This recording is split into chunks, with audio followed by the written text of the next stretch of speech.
Big Buck Registry's Deer Hunting Podcast, episode number 151. Charles Byrum. Deer hunting from California to Iowa and from spot and stalk to ground blinds. Today's show is sponsored by Morris's Sporting Goods.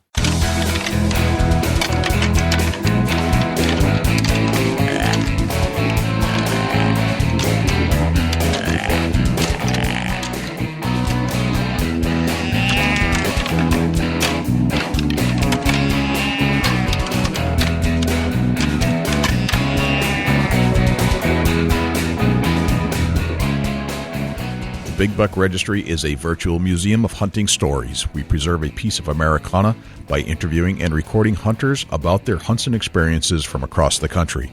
And who knows, maybe we'll learn a thing or two along the way that'll help us take our hunt to the next level. I'm Fred Eichler, and you're listening to my favorite podcast on iTunes, Big Buck Registry's Deer Hunting Podcast. I'm Chrissy Titus. I'm co-host of RNES Female Television Show and NRA I Am Forever. Gear up for another amazing episode with Jay and Dusty on the Big Buck Registry's Deer Hunting Podcast. This is Nick Percy from Killer Food Plots, and you're listening to my favorite deer hunting podcast, Big Buck Registry's Deer Hunting Podcast.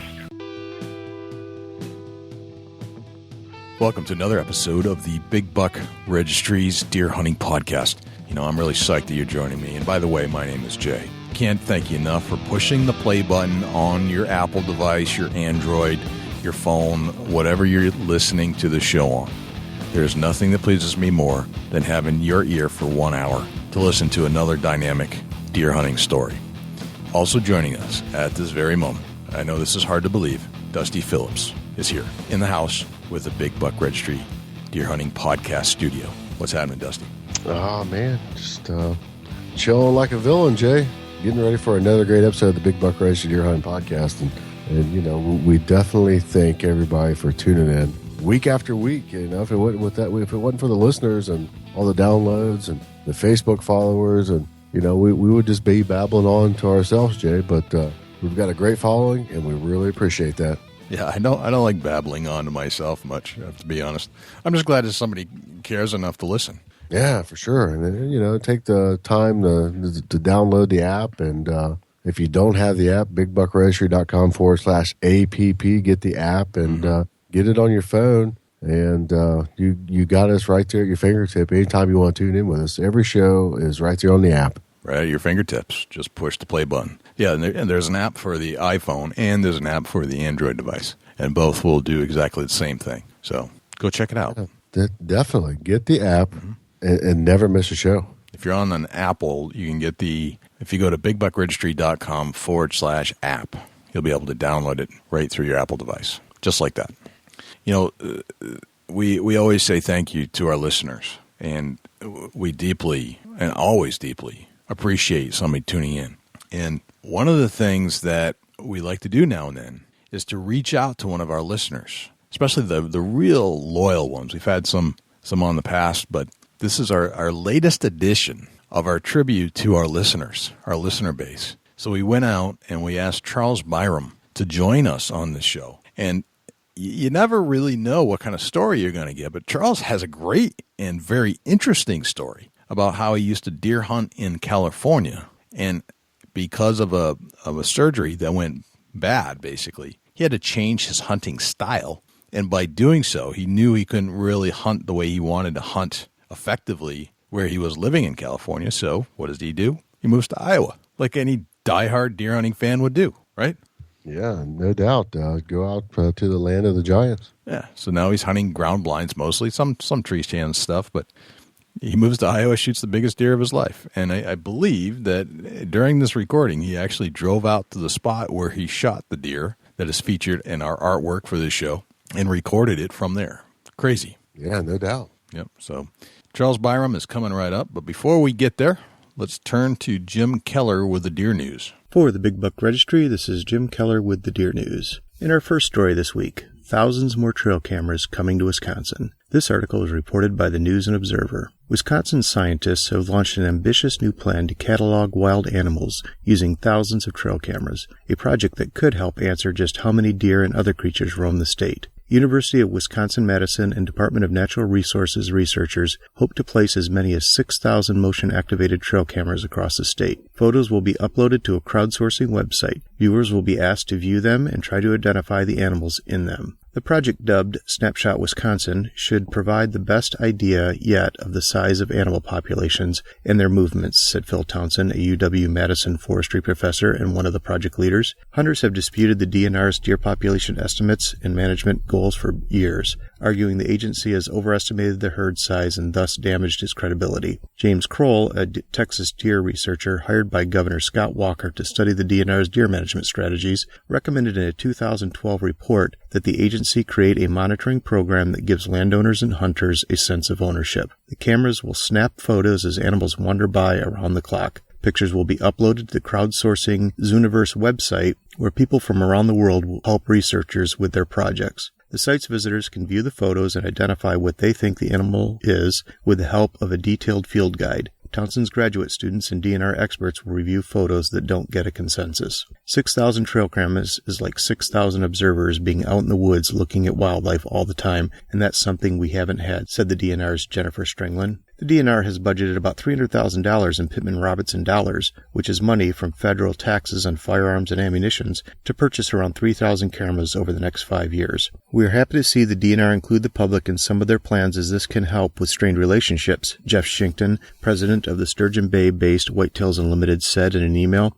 We are cautiously optimistic that the project will provide worthwhile results.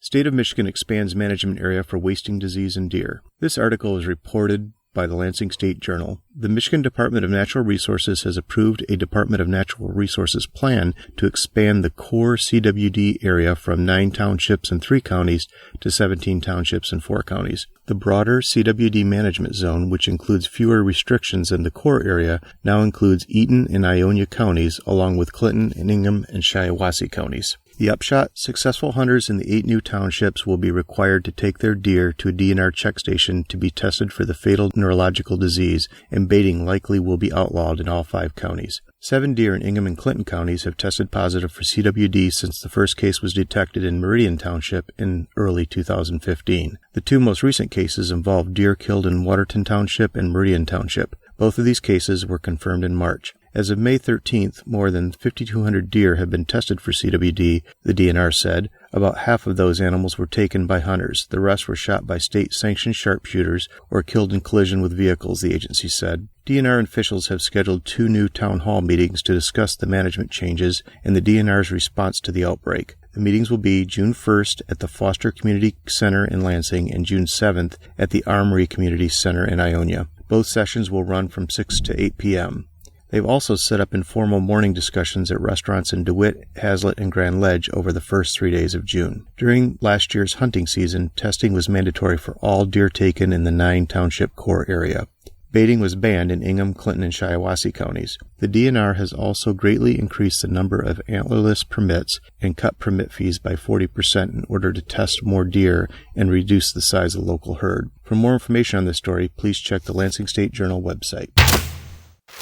New York undercover investigation yields bust for selling venison. This article is originally reported by deeranddeerhunting.com. A 2-year investigation by New York State Department of Environmental Conservation officers uncovered an illegal venison sales operation in the town of Edmiston in Otsego County. Members of DEC's Bureau of Environmental Crimes Investigation Unit executed a search warrant recently at a butcher shop called Farmer's Place and found more than 3,600 pounds of illegal venison meat and products. The owner, Joseph Leonard, 73, known as the Deer Man, was arrested and charged with felony illegal commercialization of wildlife, felony grand larceny, criminal solicitation 4th degree, and felony illegal scheme to defraud 1st degree after he allegedly sold illegal venison products to undercover investigators. The manager of the company, Tamara Hogue, 57, was also arrested and charged with illegal commercialization of wildlife and illegal scheme to defraud 1st degree. Both Leonard and Hogue were arraigned in the town of Edmiston criminal court and are due back in court on June 6.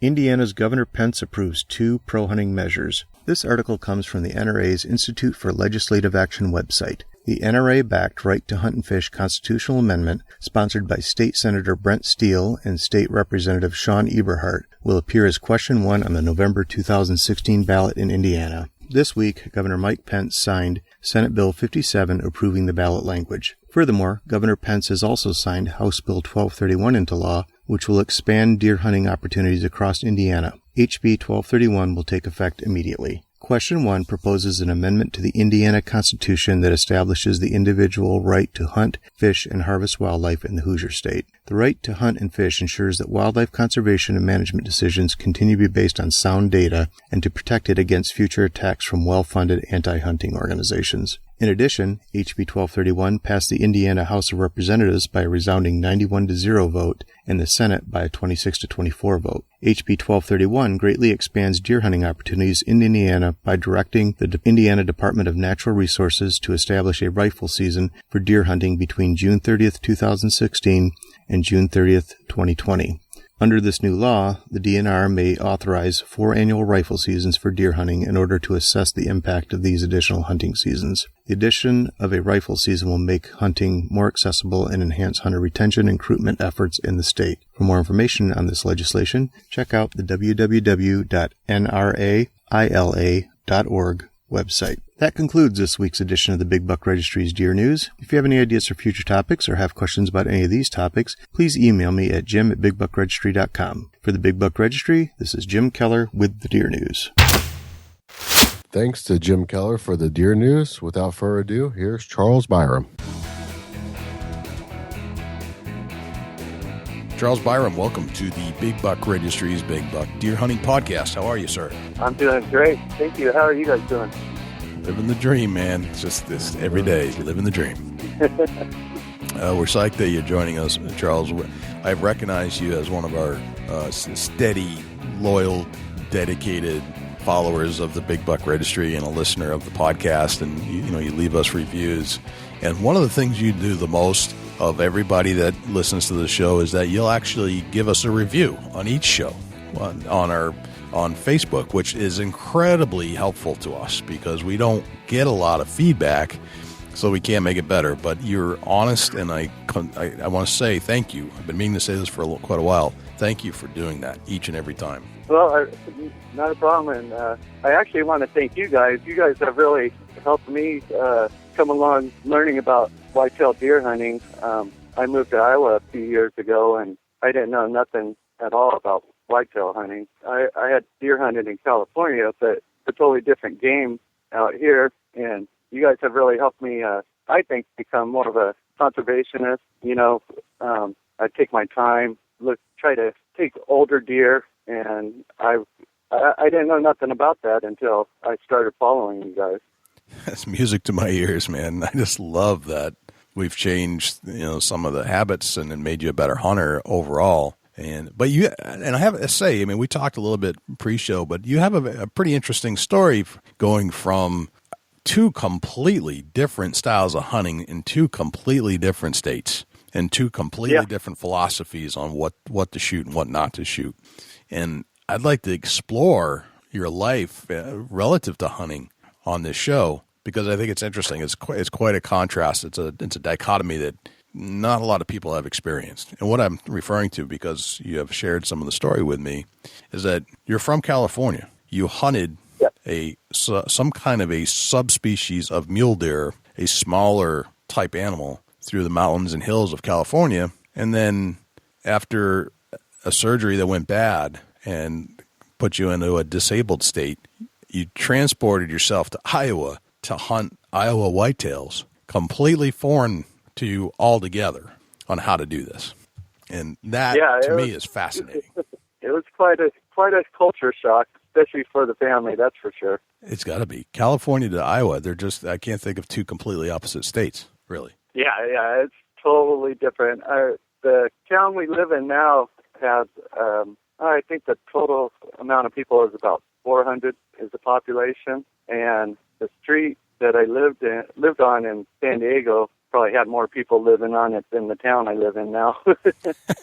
That's crazy. All right, so we think of San Diego. Were you born and raised in California in the San Diego area? Yes.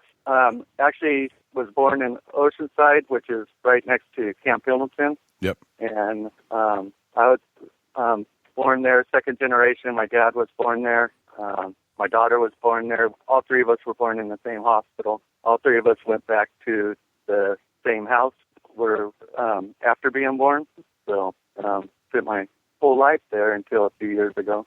Very interesting. And hunting, obviously, you did quite a bit of hunting in California. And I got to be honest, as a deer hunter, I never think of California as a deer hunting state. I know they're out there. I've visited before. I've seen them. But I don't really relate that to deer hunting somehow. Any comment on that? Well, California, it should be one of the best states to hunt in. But, you know, the politics and everything make it tough. But there is deer there. It's just, it's very crowded. So you're competing with a lot of people to hunt on public land. And other than that, it's you kind of do your Western style hunting, your spot and stalk, more or less, for the most part. At least everyone I know does. I'm sure there's people that have little private properties that might approach it different. But I think for the most part, you know, everyone tries to get out there and do the spot and stalk, especially in Southern California, in the area that I'm at, was at. Okay, so the consensus in California is that, or especially in the area where you were, that in order to hunt these subspecies of muleys, public land hunting was really the only way to go. Yes, for the most part. I mean, there is, you know, like I said, there is a lot of private land out there, and there is people that do hunt private property. But for the most part, a lot of people that own the private property, they are not letting anyone hunt on there. You are not going to walk up to someone's house out there and ask for permission and get it. Why is that? What is it? What is it about the culture that exists? I think a lot of it just has to do with the way the media and the perception out there is hunting's bad, and people don't want hunting on their property for the most part. Now, I've never ran into anyone trying to interfere, you know, with the hunt or anything like that. Yep. I've never had anyone talk bad to me about being a hunter, but it's an undertone. It's like, you know, it's like the East Coast versus West Coast thing. If you're on the East Coast and somebody doesn't like something about what you're doing, they'll come right up to your face and tell you. West Coast, they'll be looking over your shoulder for the next best opportunity, but will never actually tell you what they think is wrong with you. It's exactly. Just, right? It's just the way they think. It's the culture. Yep. Generally speaking. Exactly. Yep. So if you've got an I guess it's a laid back, just want to avoid confrontation. Right. Yep. Yeah, you go to New York or Philly or Boston, it's all about confrontation. You go out to California, it's about avoiding confrontation. So you never really get the true story about what exactly you're having the conversation about or what they think about it. So if you're faced with somebody that is like on the fence or somebody that is perhaps an anti, you might be at a cocktail party having a conversation, but they won't tell you that they hate hunting, right? Exactly. Yep, you couldn't say it better. I just can't imagine living like that. I'm so used to like in your face stuff that, you know, I can't imagine that. But so your challenge as a public hunter in California in the San Diego area, where do you hunt in San Diego? I mean, I think of that as a city. Where do you have to go if you're living on a street in San Diego? Where do you have to go to in order to start hunting these muleys? Basically, you have to head east and get up into the mountains, high desert country, or over into the desert. My family has property, and it's now mine, at I don't know if you ever heard of the Salton Sea in Imperial Valley. Mm-hmm. It's in Southern California desert. And that's, we've owned property up there since the 60s, I guess. And so I grew up duck hunting out there. And on the way to the desert, you have to travel through the mountains, and that's where you can start finding public land to deer hunt. Okay, tell us about the terrain in California, and we're gonna compare and contrast this in a little bit from your California hunting, your style, your strategies, and bring it full circle to where you are today in Iowa. But let's talk some more about California. What type of terrain? You're talking about mountains. What is the mountain range that we're discussing? Well, at the peaks, you get some pines, and as you work your way down, you get into oaks and then more of a sagebrush country. Mm-hmm. And the deer, for the most part, you're going to find more land and stuff in the sagebrush country and more deer. You want to, all of Southern California basically is a desert. And so the trick is to find water, for one thing. Okay. And it's hard to find, really, you can't really sit over a food source there because they eat the sage and whatever else niblets they can find and are spread out everywhere. So your style of hunting is basically walking, stopping, glassing, walking, stopping, glassing over and over again. So similar to like what I would imagine in Wyoming, Colorado, hunting for muleys up there, only smaller species and much drier as far as the terrain. More tumbleweeds, more sand, some trees, some water sources, not a lot.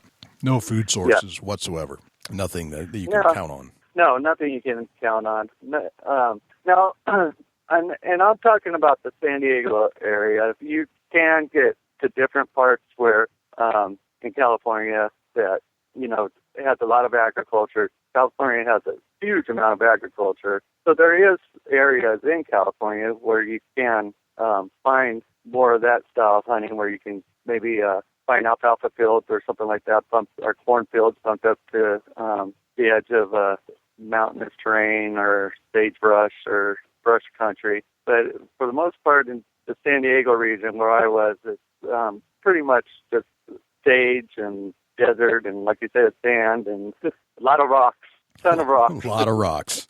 A lot of rocks to walk around. Yeah. So what are your strategies? I mean, it sounds like you walk along. You use binoculars. It sounds like binoculars might be your best friend in this scenario. Oh, absolutely. Okay. Now, take us through a little hunt there. Like what type of a? Let's do a little play-by-play here. I'm trying to visualize this on what types of things you might encounter on a hunt. Well, what I would try to do is I would try to get up to the hunting area, wherever that might be, at about at least 2 hours before daylight. And with the goal would be to walk as fast as I could in the dark, as far away from the road as I could. That way, I try to ensure myself to get far away from hunters as possible, and where I can get way back into the backcountry and hopefully start to, when it got daylight, I can start blasting and, like I said, do the walk, stop, blast thing over and over again throughout the day. Gotcha. And what happens when you, how far away are you when you're spotting these animals? Well, sometimes, like I said, there's a lot of sagebrush country and stuff, and so sometimes, deer could be 50 yards away, you don't know it,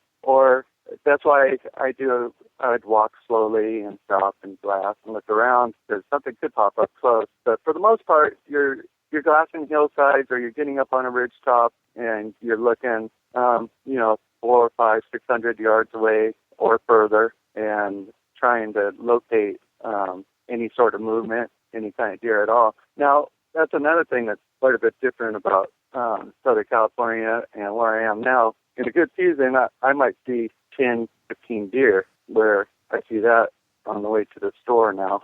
So if you're out today and you see a couple deer, you're usually heading towards those deer and hoping to get a shot at them because those are probably going to be the only ones you see that day. Okay.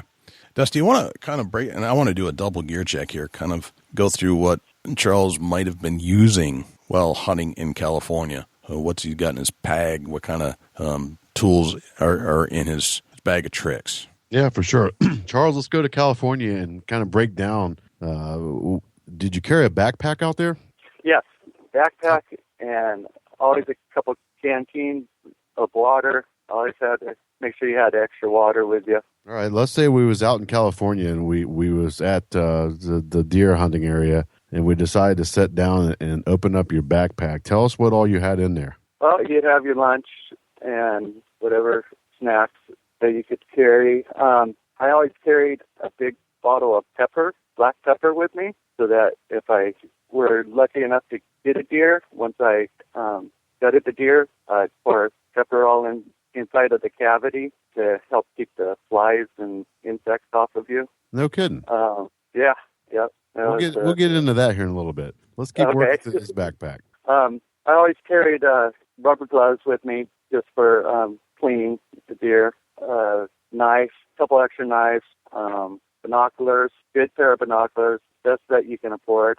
Try to have usually a better pair of binoculars than whatever firearm you might be using. Gotcha. I'm trying to think of what else. I always carry some rope with me where I could tie a deer up and make a backpack out of it to carry it out. Yeah, it was mostly for water, and you had quite a bit of weight on you. You wanted lots of water. Right, for sure, and that's a little bit higher temperatures than where you're at now. Exactly. What kind of camouflage did you use to hunt California? Back when I was doing a lot of hunting, I just mostly used like the military style camouflage when I was doing most of my deer hunting. Gotcha. My last deer that I shot in California was probably about 16 years ago. Okay. I got out of it for a little while. It just became really hard to get away from the crowd there, so I started concentrating on duck hunting for a while and didn't really get back into deer hunting until we decided to move here to Iowa. So what kind of firearm did you bow hunt or firearm hunt in California? I started out hunting with a 270 when I was 12. My dad borrowed a 270 from a friend of his, and that's what I hunted with for probably first 4 or 5 years of deer hunting. And then later on, I picked up a 243 and used that. I did bow hunt for a couple of years, and I never did get a deer bow hunting. I think a lot of that had to do with trying to use.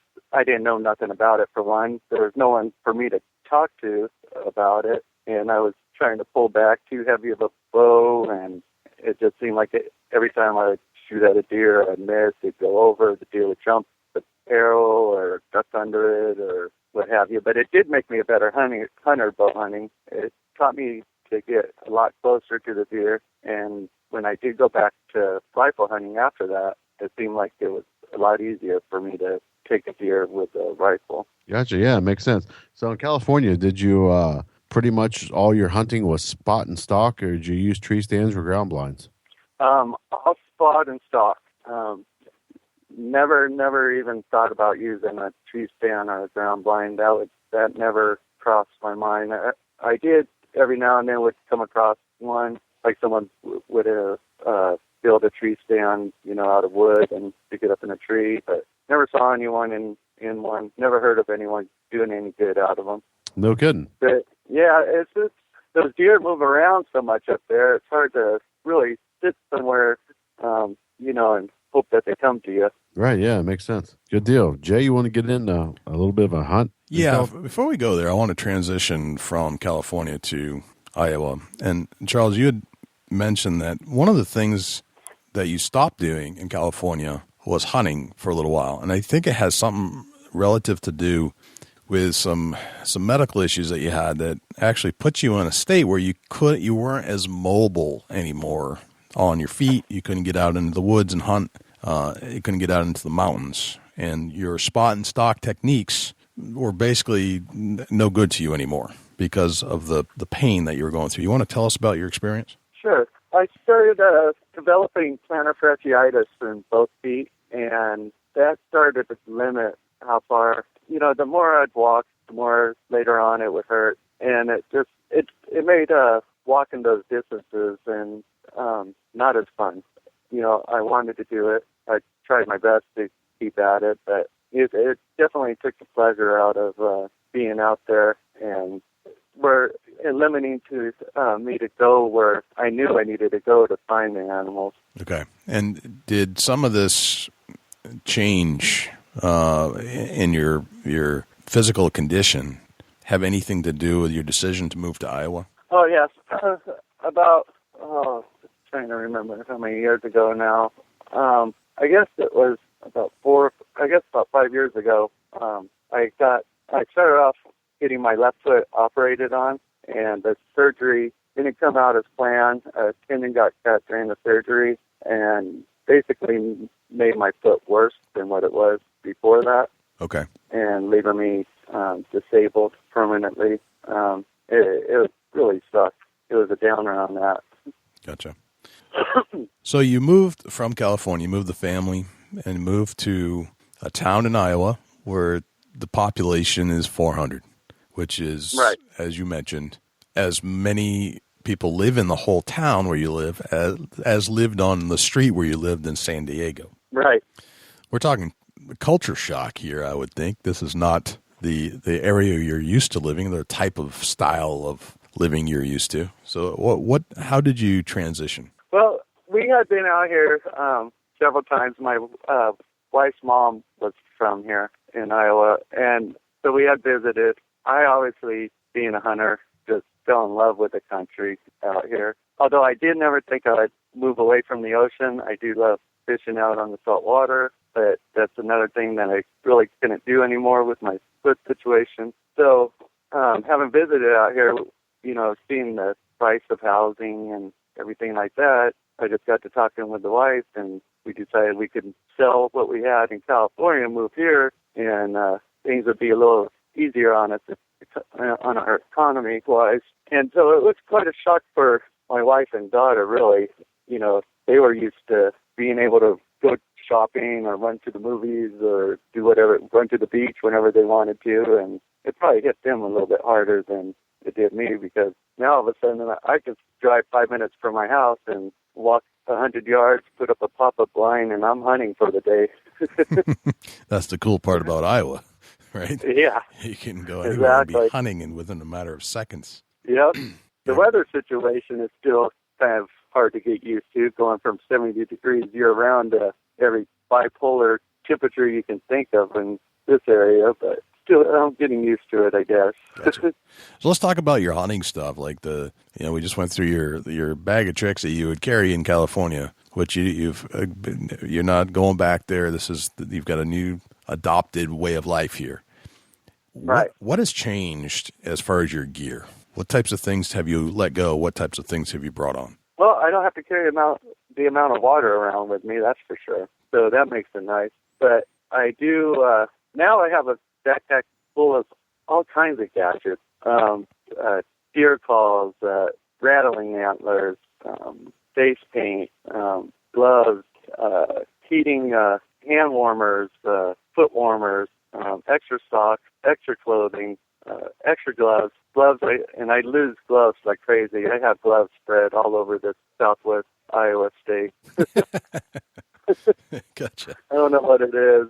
I have like 20 pairs of gloves, but only one glove of left of each by the time the season's over. That's funny. What about the land? You did a lot of public land hunting in California. What type of land are you hunting here? Mostly private. As soon as I moved here, I got out and started just going and knocking on doors and meeting people and talking. I like to talk to younger people than me. They seem to be more apt to, talk about hunting than people my age, I guess. They give up information more easily, I think. They seem to be more want to talk about it, outgoing, really into hunting still, where people getting up to close to 50, like I am, are more quiet, want to keep to themselves, it seems like to me.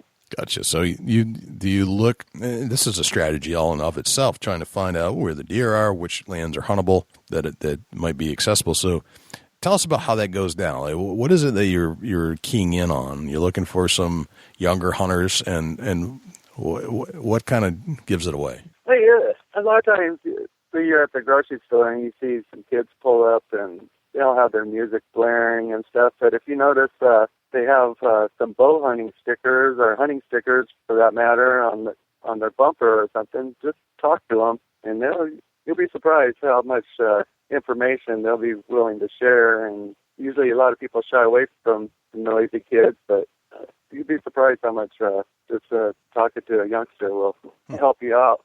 What kind of information are you getting? Where to go? Well, the main thing that I had to get right away was, where to go. I had no idea where there was public hunting. I had no idea that 5 minutes away from my house there was public land. And, trying to find, first off, I wanted to find public land so that I had somewhere where I could go for sure. And then after that, I started talking to people, and they would say, well, you can go over here and maybe ask this farmer. And once I got a hang of that, I was able to go out and didn't feel so uncomfortable like I did in California about going up to someone's farmhouse or house and knock on the door and introduce myself and, eventually ask them if it'd be okay to hunt their property. Gotcha. And let's talk through some of the door knocking. How did people receive you being an out-of-towner when you started knocking on doors? What were some of those conversations like? Actually, it all went pretty good. I usually what I would do is I wear something with saltwater fishing or, something to do with California, and that way I would kind of break the ice when I went up there and started talking and tell them, I'm from California. Of course, they kind of looked at me cross-eyed, thinking, oh, no, here's the California guy. But, once I was able to start talking saltwater fishing or something that I was familiar with and, break the ice, people here are really, really nice and didn't have too much of a problem getting on to land. Okay, so receptive overall. They're not saying get out of here, you guy from California. We don't deal with your types. They were very receptive. Yeah, they were very receptive. Now there is some people out here that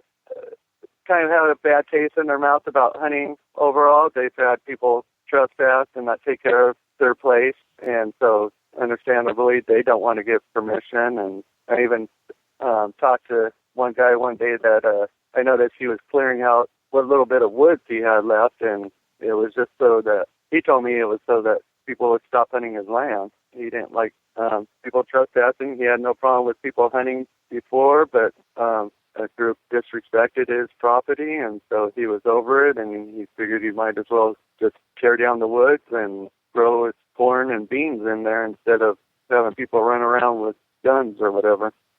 Gotcha. So since you've moved there, was 3 years ago or so now? Yes, I believe it was 3 years ago, yeah. How many pieces of property have you been able to acquire hunting permission on? I probably have, I have more than I can handle, that's for sure. I probably have permission to hunt on about 3,000 acres of land. Wow. Yeah. That's a lot of land. That's a lot. Yeah. It's a lot. Holy guts. Especially when you walk around on a cane. Right. This is kind of just, shook me up a little bit here. That's amazing. So you've actually, how much time did you spend trying to get permission to hunt on properties that you didn't even know about? Well, the first hunting season I was here, that's all I did mostly was just go out and try to get permission. So I spent quite a bit of time.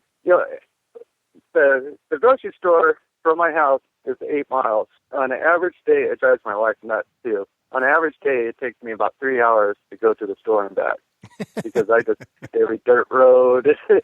Right. I see something off in the distance that looks like a deer, and I'm driving that direction. And me and you could go for good rides. That's for sure. Oh yeah, yeah. I definitely put a lot of miles on my Suburban here. Oh, that's fantastic.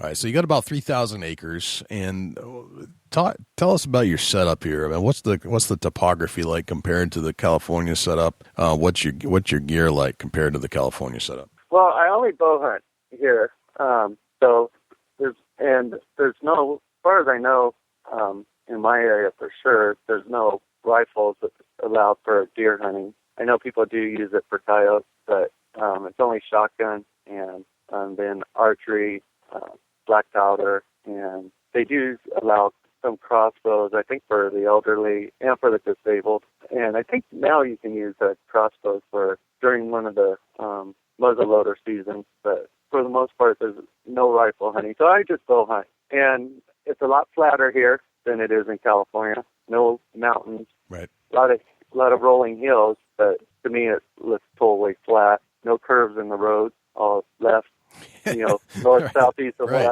west. That's a good point. Yeah, yep, pretty much straight. Which helps on me from getting lost. Like I said, I have a tendency to just drive crazy out here in any direction. If I see something that looks interesting, I'm headed that way. Gotcha. Very interesting. So it's sounds like it's bow hunting. I think you said you're not getting up in trees mostly. It's not like tree stand hunting. You're pretty much a blind on the ground kind of set up. I do have tree stands set up. I can't safely sit in one for very long. Okay. With my foot starts hurting when I don't have pressure on it, which is a lot of my problem. I don't sleep very well because obviously you can't put pressure on your foot when you don't when you're sleeping, and it's real touchy to cold. Cold hurts it like crazy. I have a heating pad in my bed, under my desk, at my lazy boy that I keep wrapped around my foot. So when I get out there, I got to keep my foot warm. So I, for the most part, hunt in the ground blind, but I do put up deer stands, tree stands in different areas, and I will. But I only hunt those if the conditions are perfect, or if I think if the wind and everything's just right, and I only plan on being up there a couple hours. It's like I was saying about the sleep deprived thing. I will fall asleep if I get comfortable, and so a deer stand's not a good place to fall asleep at. This is true. Stand. Yes, no falling asleep in tree stands. The ground is safe, but gravity's a bitch when it comes down to it. Exactly. Gravity sucks. All right. So the ground blind's nice. I can move around and stuff. My foot gets hurting or whatever. I can move around. I usually have a chair, and I'll take a blanket and keep it in there. If I need to, I'll lay down. I like to get out into a ground blind in the dark, and will try to stay all day if at all possible. I think that I see a lot of the bigger bucks move around in that 9 a.m. to 1 p.m. area. Yep. For whatever reason, I've had really good luck. When I see, for some reason, that's when I have seen my biggest bucks out here. Gotcha. And it doesn't work out very well, and I don't see them if I try to come and go during the day when I'm to try to get to that time frame. Gotcha. So how did you decide to set up where you were setting up? I mean, sounds like, you just dropped in Iowa and totally different landscape.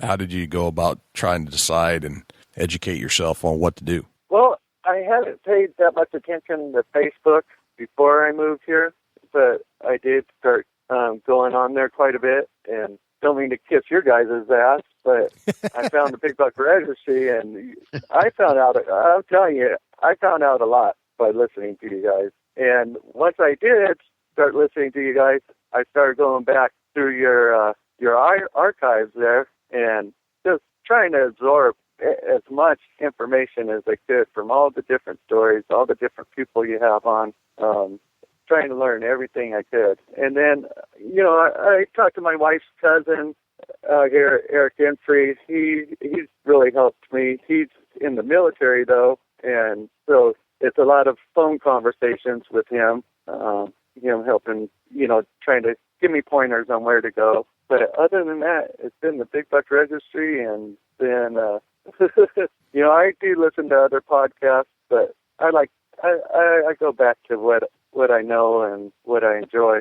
Gotcha. It's good when you can listen to something, enjoy it, and learn at the same time without feeling like someone's trying to teach you something. Right, which is the whole idea. Just right. Try to get it out, get the information out of somebody, but not feel like it's a classroom setting. You want to just exactly get the story, and then apply it to your own hunt. That's the whole idea. So you've got you're set up in Iowa. You're seeing bigger deer. You have to be compared to where you were. And oh my God, you have no idea. So what the muley subspecies in California on public land, where probably if there's a deer that is seen, is probably shot at somehow. Whereas absolutely, yes, it is shot at. Right. There's no ifs, ands, or doubt about that. The biggest deer I got ever took in California was probably maybe 140, 50 pounds soaking wet, and he was a nice 2x3 buck. That was my biggest one out there. Okay. The very first day hunting here in Iowa, I was in the ground blind. My cousin that I had told you about, he texted me probably about 25 minutes after daylight and asked how I was doing. And so I was texting him back, and I looked up, and 10 yards away from me is the biggest buck I had ever seen in my life, that close. Wow. In person while I'm hunting. And it was a 4x4, and so I couldn't move because I wasn't sure if he could totally see in the blind or not, even though I had the no-see screens up, or whatever you want to call them, window screens up. And so I text my cousin back, and I'm like, there's a 4x4 right outside. And he's all, well, take him. And I'm like, oh, I can't move. And then the deer moved off, and I'm telling my cousin, yeah, it's big, and, I couldn't get a shot. And all of a sudden I look up, and the deer is back again. And same thing, I can't move other than to text my cousin, and he texts us back right away, and he's all, don't shoot it. And I'm like, well, it's huge. And he's all, no, it's a young buck. He's coming back to check you out. And so I watched this buck, and now that I have learned more, he was probably a year and a half, maybe 2-year-old buck, and he would come up and sniff the blind and kind of bob his head around and trying to get me to move and play and stuff. And I was just going nuts thinking, wow, this is incredible. Here I am passing up the biggest buck that I ever had a chance at. And because it's just a young buck. Right. And that's one of the things, listening to you guys, I started learning more and more about, young deer versus older, more mature deer. Don't shoot the young ones. They're going to carry on the bloodlines. We want the population to be healthy. And so that's been a whole new thing. I don't even know how to explain it. Yeah, something completely foreign to you that you've never experienced in California. So it's something. Yeah, if I was in California and there was a deer half that size, I would have been flinging arrows and probably missing it. Right. Well, it's interesting that you're able to put it all together so fast. I mean, it seems like 3 years is a very short amount of time to get the learning curve in place. But you're having success. Not only are you having success, but you're passing on big bucks, which is just completely different than the run and gun attitude of San Diego. So let's go on a deer hunt, Charles. I want to hear the story behind the buck that you sent into the big buck registry. And I want to find out what happened with that whole undoing. And it's a great buck. It's probably the biggest buck you've shot so far year to date. And if I have to guess. And I want to hear about the setup about 48 hours before. And I want to slow it down. I want to get the little details. And what you've done today, or what you've done, is you're at the location where you shot this deer, which is not far from your home. But you've actually got a visual on what you saw then, and now you can give us a play-by-play looking at the exact spot where you shot the buck. Right. This is awesome. This is a first on the big buck registry. Okay, so there's this little piece of public hunting land. It's probably, I would have to say 60 acre piece of property, and it's all wood, and they do plant sunflower plot on here. The DNR does. So the DNR does good on trying to make it game accessible, and of course there's corn and beans and stuff being grown all around it. But probably, like you said, about 48 hours beforehand, I had noticed deer had started crossing in one certain area. Does is what I was spotting, and they were crossing every evening about an hour or so right before sunset, before dark, actually. So that's what made me start thinking, well, maybe there'll be a buck that will start following them. And I scoped out the situation and came up here and walked around, found their trails and stuff, and found a good spot where I could set up an ambush. And I didn't set up a blind or anything. I just found brush. I wanted to hunt it right away, and I didn't want to change anything, make anything foreign to the deer. Okay. Yep. And so I figured if I got the right wind and everything, I would come up and get in the brush and give it a shot. So that afternoon, I had taken a nap, and I woke up probably about an hour and a half before dark. And so I get up, I go outside, I look, it's all cloudy, it's starting to mist a little bit. The wind seems like it could be going the right direction. I go get in the shower to try to become scent free. Yep. And yell over to the wife and just kind of in my haste, kind of just yelled weather to her.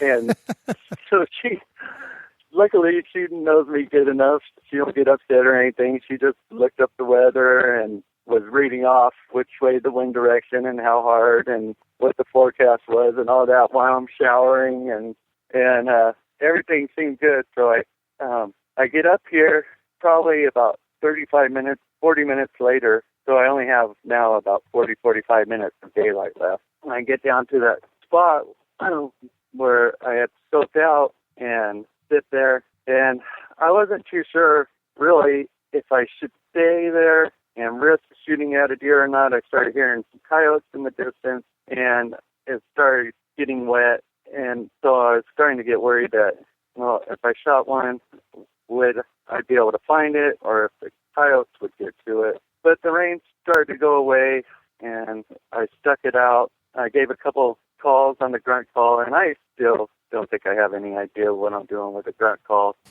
I'm not even sure it worked on the deer, but with about 5 or 10 minutes left of shooting light, I saw antlers probably about 100 yards away, headed straight towards me. And I did have a mist coming down pretty good in my eyes, and I couldn't make them out for sure, really get a good age on him. But he looked way bigger. He shrank a little bit after I did eventually get him, but he came up and came over this little rise right at me and stopped and was kind of just standing there staring at me, noticing something was different. And I was just sitting there shaking, of course, and all excited, all pumped up. And I got lucky where he turned his head. I pulled up on him. I shoot and watch my arrow lean over his back. Okay. And I was like, oh, no. He hit some brush right behind him. He jumped up, spun around, looking, and I thought it was it. I thought, okay, he's gone. Somehow I managed to get another arrow knocked, and he had taken probably about 10 steps back towards the direction he had come from. And I let another one go and heard that slap. And I'll never forget that sound. That's the greatest sound ever. It truly is. It's a very unique sound. And that was my first thwack with a bow on a deer, and it sounded awesome. And so he takes off, and I felt like I kind of hit him a little far back, but I figured I'd give him, an hour or so, and before I start, trying to follow. And I actually drove down to my house, called my buddy Tanner, and waited for him to get here, one of the young guys I was telling you about that I had talked to. And so we set off in the dark, in the rain, trailing him and tracking, and we found some decent blood, but it wasn't as good as blood as I was hoping for. And we kept coming up to different spots where you could see the deer laid down. And if I knew then what I knew now, I would know that we were probably pushing him. We were probably bumping him along, making him get up and move. I probably should have waited overnight, but we did get to a spot where we looked off in the distance, and Tanner tells me, he goes, look, there he is. We could see my arrow lit up. And so we're high-fiving each other and stuff, and because it looks like the deer's down and everything. And so we start trudging. We had to go through a lot of brush to get to where we saw it. And all of a sudden, we see the light go up in the air and take off across in the night. Oh, man.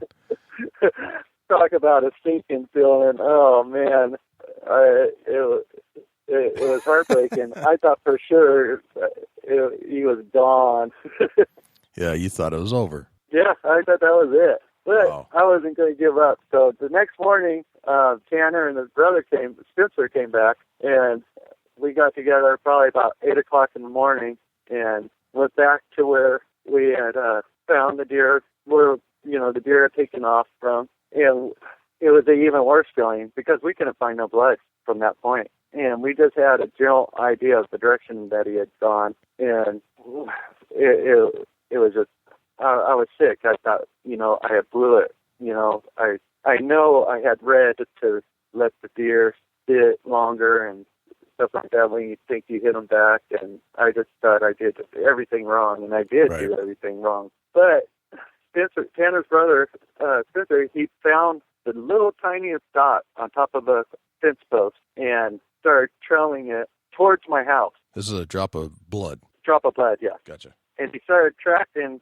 this little drop of blood here and there, just pin drops. And the deer was actually running towards my house. And they gave me a call on the phone, and they had found it alongside the riverbed. And it actually went from being 5 minutes away from my house to about a minute and a half away from my back door. Yeah. No way. And, oh, yeah. It's crazy. No kidding.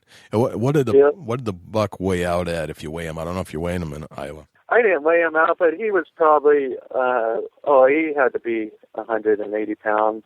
Okay. After being gutted, I'm guessing. Okay, so probably. Luckily, I had the 2 kids. I could have moved them by myself. Wow. And what was the rack like? It was I guess you call it a 9-point. I haven't had it measured. I really don't know if it would, I don't want to say my guess would be 130 or something-ish would be my points. I still don't know how to, haven't quite figured out how to estimate, scoring system on the deer, but it's a decent rack. Nice. Very, very cool. Bigger than anything I had ever. Anything you've ever seen in California on the hoof, no question. Oh, yeah, no question. That's crazy. Well, congratulations on your first Iowa big buck. That's awesome. Thank you. All right, Charles, I've got 10 rapid-fire questions for you. Okay. All right. Are you ready? I didn't prep you on these, so you just have to do them off the cuff because I think it comes out better. So. Okay. All right. Here we go. What's your number one hunting tip of all time? Knowing what you know now between California and Iowa, what's the number one hunting tip that you would apply? Go where the deer are. That's it's an obvious one, right? Go where the deer are. Yeah. So many times, I think people a lot of times get stuck on thinking they see a good area or something, or think that, this looks good, but if there's not deer there, you ain't going to kill nothing. You need to go to where the deer are. Right. Oh, that's fantastic. There have been some very high-class, world-class deer hunters that always say, well, you can't kill a deer if it's not here. Right. Same kind of thing. All right, so we all have these things that we bring in the woods with us. They're good luck charms. They somehow make us feel better that we're going to be more successful. Maybe they do, maybe they don't. But if we leave it in the truck, we feel naked without it. What's that one thing for you? It's my P38, and I don't know if you know what that is, but that's the can opener that I keep on my keychain. Gotcha. And what's so significant about that? One time when I was deer hunting in California, I took a doe about 4 miles back, 4 or 5, I guess it was about 5 miles back, and I did not have a knife with me. I had forgot my knife. And so I was able to use that can opener to gut her. And so I never go deer hunting without it now. Gotcha. Very nice. What's your biggest pet peeve? Hunter on hunter crime, like Facebook or anything like that. Hunters attacking hunters. People, they think that people shouldn't hunt with hounds, or people shouldn't hunt with bows, or people shouldn't hunt with guns and stuff. Yep.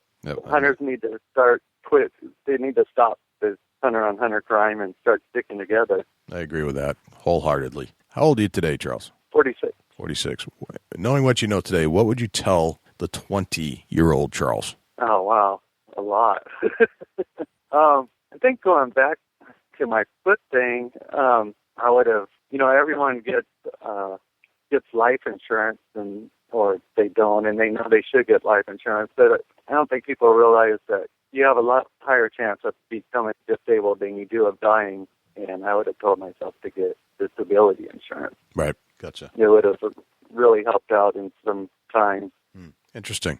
I don't think we've ever had that answer, but that's a good one. I agree with you there. All right, so you're at a hunting convention. A stranger walks into the room in the hotel lobby, and they strike up a conversation. They ask what you do for a living. What do you say? I guess I'd say I used to work construction, but now I'm disabled. Okay.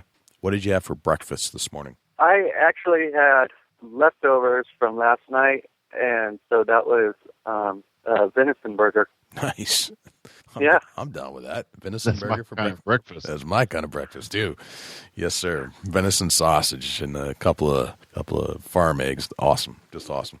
I actually kind of knew this question was coming, and so I was going to break out. I do have some venison bacon. Yep. And I was going to have that just so that I could say I had that, but I didn't, and I just went ahead and had what I had for dinner last night. It's all good. It's all good. As long as it's venison, it's all good.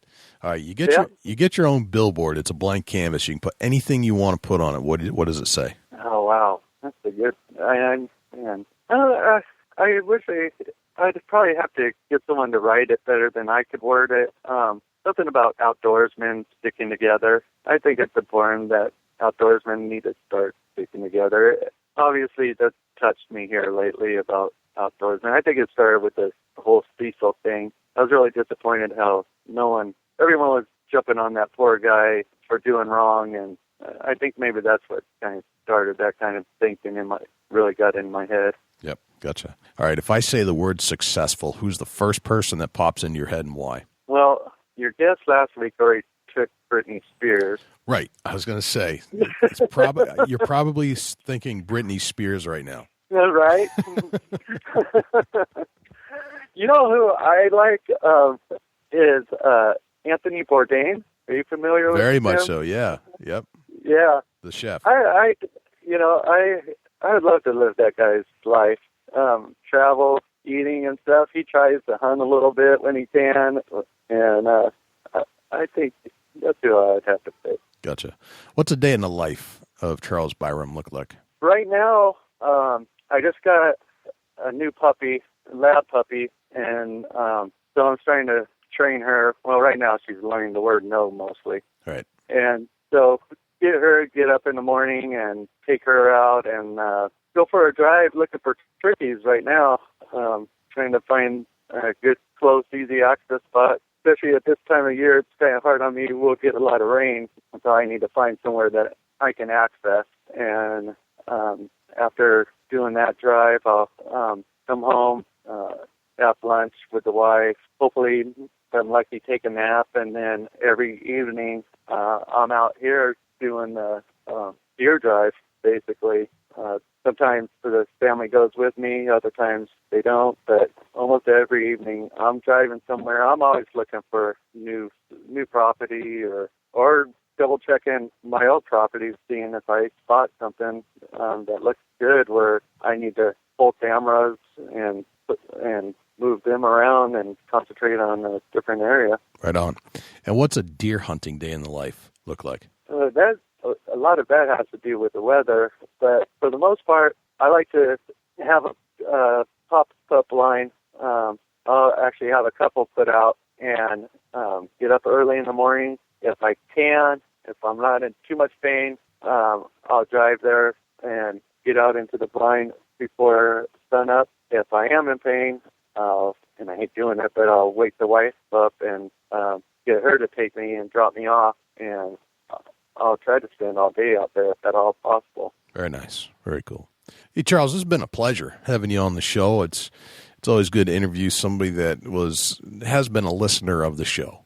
And I think it's fascinating to hear your story transitioning from California out to Iowa and ultimately shooting the biggest buck you've ever seen, and doing it in a fairly short amount of time with some very good education and taking what you knew from California, but then adding to it things like deer hunting podcasts and other things you can learn from your friends. I think that's fantastic. So keep up the great work, and I love your story.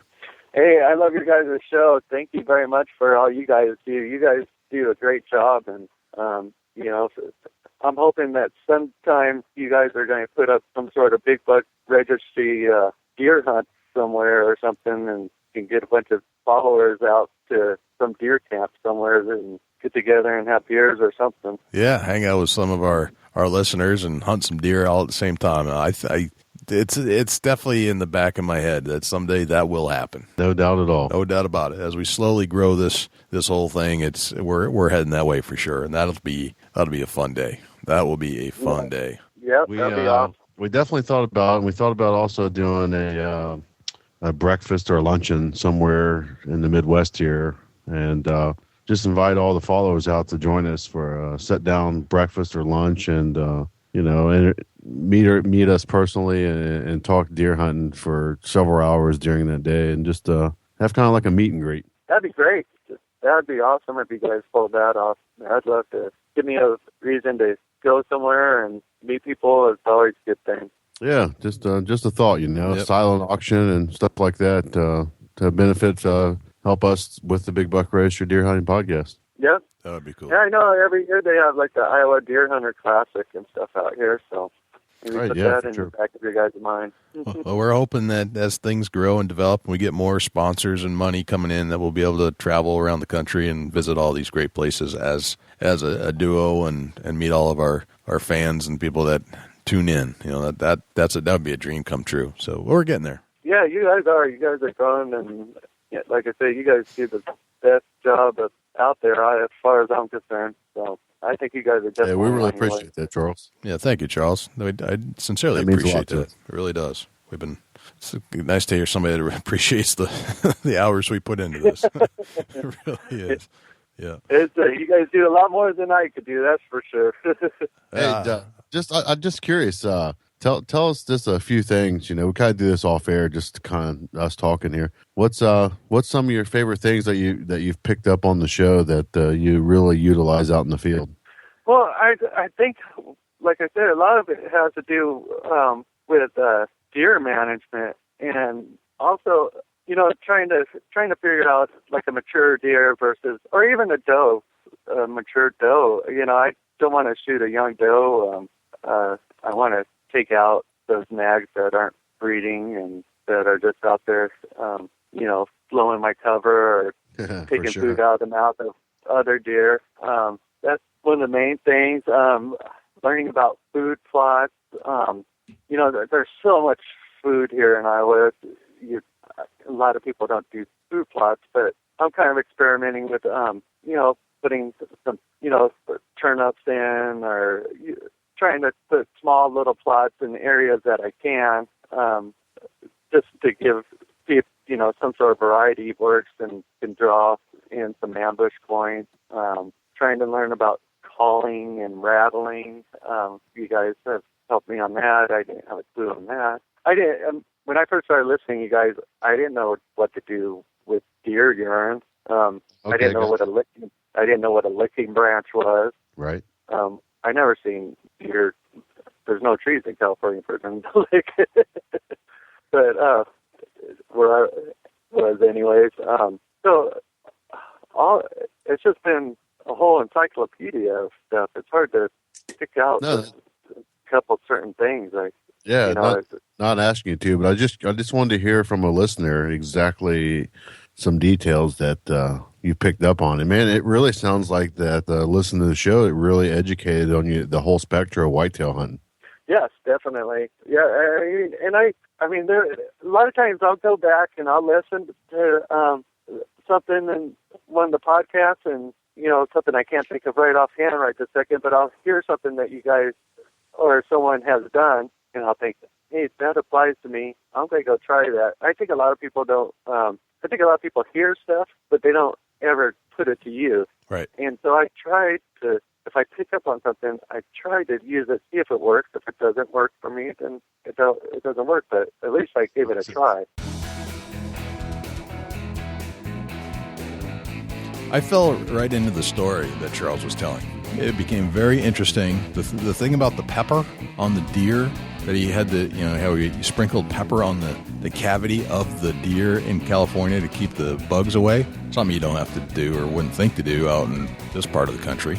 Right. I can see where it worked, though, Yeah. It preserved his meat, kept the critters out, and, man, It's a great idea if you're somewhere that's got flies and everything. Right. Heavy abundance of insects or whatever. Right. Because when it gets below 50 degrees, those things aren't buzzing around. Right. And we don't have that during deer season around us. Right. So we don't have to worry about bugs. Typically. Well, I'm glad deer season ain't when the black flies are out in May in New Hampshire. I'll tell you that. Yeah, that would be bad. That would be really bad. Yeah, we have the black, and that's the thing about turkey hunting in New Hampshire is the first 2 weeks is black fly season, and then it's just the last 2 weeks you get bombarded with mosquitoes. So as one leaves, the other one comes in, and then it dies off. But it's always right in the smack during May, which is exactly when the turkey season runs in New Hampshire. So it drives me nuts every year. But that's why we've developed some great bug sprays, like the Sawyer's permethrin that we got over at Morse's Sporting Goods. That stuff was killer. And the day before I applied it to your suits when you were here, you walked right through the field. You had, 15 to 20 ticks on you? Oh, my gosh, at least 20 plus. Right. And then I sprayed your suits down. How many did you have after that? Zero. Exactly. That product is available over at Morse's Sporting Goods. It's called Sawyer's Permethrin. Top-notch stuff. Proven. It is proven. It's proven to work. Yes, and I've been wearing it the entire season and haven't had a tick on me yet, which is uncanny considering the prevalence of ticks in New Hampshire at this very moment. Nuts. There's more ticks than there's ever deer there.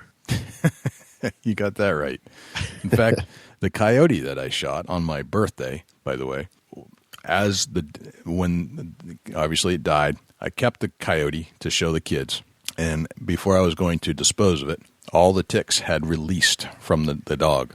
And there were at least 250 dog ticks just dangling from the furs of the dog by the time I went to go take care of it. Really? Yes. Wow. It was disgusting. So what did I do? Took some of the Sawyer's permethrin, sprayed the dog. Within 10 minutes, every tick was dead. No kidding. Swear to God. That's amazing stuff. Yeah, I thought it was an interesting test. And son of a gun, they all stopped moving. They were not just paralyzed. They were dead. 10 minutes, no kidding. Gone. So not only does it kill ticks, but it repels ticks. That's a great story. It's a great story. That's hard to believe. So little science experiment in the caves of the Big Buck Registry. Dusty, do we have a Chubby Tines tip of the week this week? Yeah, we do, Jay. The Chubby Tines tip of the week is sponsored by Morse's Sporting Goods. Firearms, used firearms, bows, used bows, located at 85 Kentucky Falls Road in Hillsborough, New Hampshire. Give Jim a call at 603-464-3444, morsessportinggoods.com. Your dollars go further in New Hampshire. There's no sales tax. Morse's Sporting Goods. Food plots should be starting to grow now, and the weeds are going to be an issue to start out with. And if you're going in to spray your weeds and you're somebody that's not experienced with chemicals or mix ratios, I just a suggestion that you either contact the right co-op store in your area or a local farmer and check out what you need to do to make the chemical to water ratio just perfect so that you're not putting abundance of excess of chemical on these weeds. And for one, it's not good on your crop, and for also it's not good on the critters that's going to eat your crop. So, the most of the bottles that are sold over-the-counter chemicals have some directions on them, but some may not take the time to read directions. But if you get any questions about it, get with your co-op or your landmark in your area or, whoever does your local spraying that is for hire. Get with them and talk to them a little bit about applying application of spray and chemical and just get educated on it before you go do it. Great tip, man. Those co-ops are priceless for what they do. Great idea. No doubt about it, Jay. Mm-hmm. Well, I tell you what, man, it's been another fantastic show. Thanks to Charles Byrum for joining us and being a diehard loyal fan of the Big Buck Registry Deer Hunting Podcast. Can't thank him enough for doing that. And I love it when Charles reviews our shows because we don't get a ton of reviews, but he'll actually take the time to write out what he liked and didn't like about the particular show. And he's always sending me some ideas about different tips and things that he'd like to see on the show. So if you have any tips or suggestions for the show, please send us an email. And you can send it to suggestion@bigbuckregistry.com. So, Dusty, when you're not here talking deer hunting, where can we find you? Shoot me an email, dusty@bigbuckregistry.com. You can look me up on Facebook, facebook.com/Chubby Tines Outdoors. And I'm also on Instagram @ChasingAntler. Just look me up, shoot me a follow, and we'll hang out. Jay, where can the people reach out to you when you're not on the mic? All right. Well, you can always shoot me an email. That's probably the number one best way to reach me. It's jay@bigbuckregistry.com. And we'd also like to invite you to join us in our quest to find fantastic deer hunting stories. And you can start by going to our Facebook page. It's facebook.com/bigbuckregistry. And when you get there, you'll see lots and lots of pictures of big bucks. And if you'd like to have your big buck featured, all you have to do is go to bigbuckregistry.com/mybuck, and all the instructions are right there. If you'd like to join us on Twitter, same thing, Big Buck Registry, Instagram, Big Buck Registry. We're on Patreon. Go to bigbuckregistry.com/donate. You can check out all the options right there, and all the benefits and all the things that you'll get if you donate between $1 and $25 per month to this show. Thanks again to Morse's Sporting Goods. It's been a great show, Dusty, and I think that's a wrap. Well, I'm Dusty Phillips. And I'm Jay Scott, and this is the Big Buck Registry's Deer Hunting Podcast. We'll see you next week. Can't wait.